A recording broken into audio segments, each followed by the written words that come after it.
lang ay kailangan sa mga batang manonood. GMA News and Public Affairs.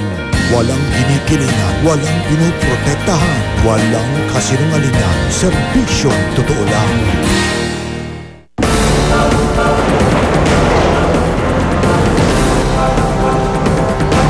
Ito na yung dahilan kung bakit mahal ang ginto.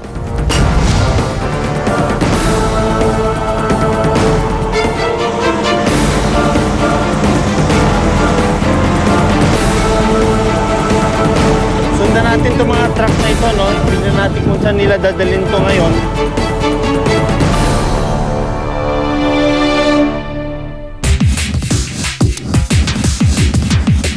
Sino ang di masisilaw sa kinang ng mga alahas na ito?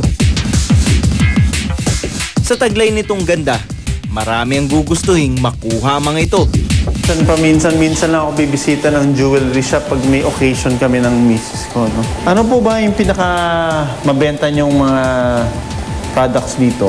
Saleable po talaga yung mga wedding days tsaka engagement. Okay. Pakitaan nyo nga po ako ng 5 gram na 5 gram na wedding band. Para makabuo ka ng isang 5 gram na sing-sing, ay kailangan tumipak ka ng 1 ton o 1,000 kilo ng ore, yung bato na may malilit na ginto. Para lang makabuo ka ng isang sing-sing na ganito, no? Alamin natin kung paano ang mga gintong ito mula sa lupa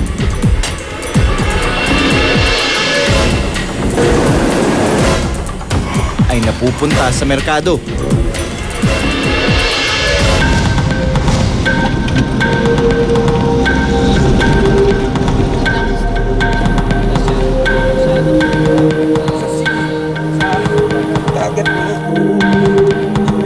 Dalawa lang sila Kaampi at Kabirhil sa humigit kumulang 8,000 small-scale miners sa Benguet na patuloy pa rin sa pagmimina ng ginto.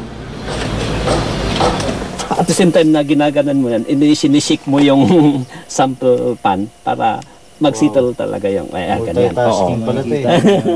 Ito na yung dahilan kung bakit mahal ang ginto. Kung makikita niyo yun, yan na po yung gold. According kanila kuya, medyo yung nahanap nilang ore low grade, no? Ibig sabihin, low yielding to. Konti lang yung nakukuha. Pero sa mga panahon na ganito na medyo mataas ang presyo ng ginto, kahit na konti ang yield, pwede na rin. Maraming oras man ang nauubos dito, importanteng pagdaanan ito para hindi masayang ang hirap at pagod bago tibagin ang isang bundok. Ito, papasukin ko yung isang small scale mine, no? By the looks of it, kung makikita nyo yung gilid-gilid, medyo crude. It's because, syempre, mano-mano po ito ginagawa. Walang machines na tumutulong sa kanila. May mga kasama tayo sa loob. Susundan ko sila, ha?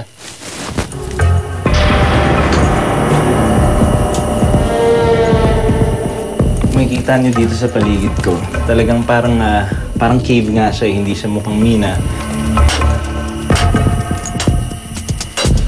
Gaya na sinabi ko, kita nyo naman, manual labor lang talaga. No equipments, no machines ang tumutulong sa kanila. Talagang literal manpower lang talaga itong operasyon nila. 2 dekada na silang nagmimina para may pangsuporta sa kanilang pamilya. Maging ang kanilang mga ninunuraw, ito na ang nakagisnang trabaho. Ito yung kunyas, yung parang mukhang malaking pako. Bukan lang natin, no? Ang bigat. Actually, yung buong parang 6 inches na yan. Opo. Yan ang buong ugat. Basta yung itim. Oo, tapos may puti. May puti. Hindi din daw basta-basta porket nakita nyo na yung gold or tuloy-tuloy lang ang pagpupukpok, no? Dahil importante ay ma-maintain yung structural integrity ng buong minahan. Ang small-scale mining, hindi malaki ang operasyon. Wala sila ng mga mamahaling equipment, mga equipment na high-tech para tulungan sila sa pagmimina nila. Ito talaga, tao, martilyo, tapos yung pangtibag ng bato. Laging may peligro sa trabaho ni Kaampi at Kabirhil.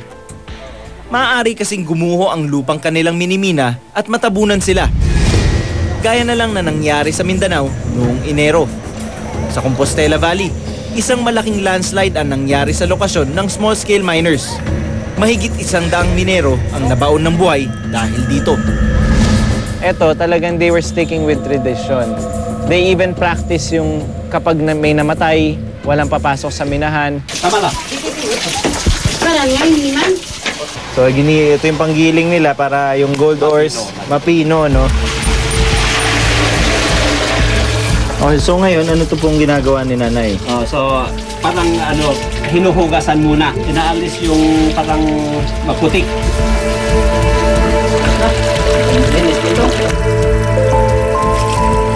Kung makikita nyo, may parang mga makintab-kintab na sumasabay doon sa tubig. Hindi pa ho yun yung ginto. Yun yung pyrite. Gamit ang tela, pinapadaan dito ang tubig na may giniling na bato.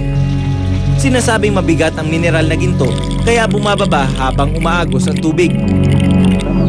Hindi sila gumagamit ng harmful chemical tulad ng cyanide at ng mercury para i-extract yung gold. Yun nga lang, sabi nila, they must admit, mas mahirap tong proseso na to. Wow!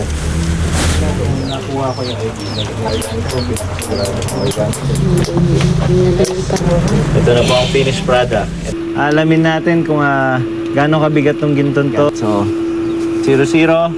Okay. Mahigit 5 gramo ng ginto ang kanila nakuha. Maaari raw itong maibenta sa halaga ng 8,000 hanggang 9,000 piso. Okay, tingnan natin kung di mababali yung ngipin ko. Aray ko. Susunod, susubukan kong bumaba na mahigit 500 metro mula sa lupa upang maghanap ng ginto. Dito na tayo sa loob ng hoist o yung elevator na ginagamit ng mga minero para makababa doon. So again, 6 meters per second po ang baba nito. Kung may fear man, siguro siyempre hindi mo naman tatanggal sa isip mo paano kung lumindol.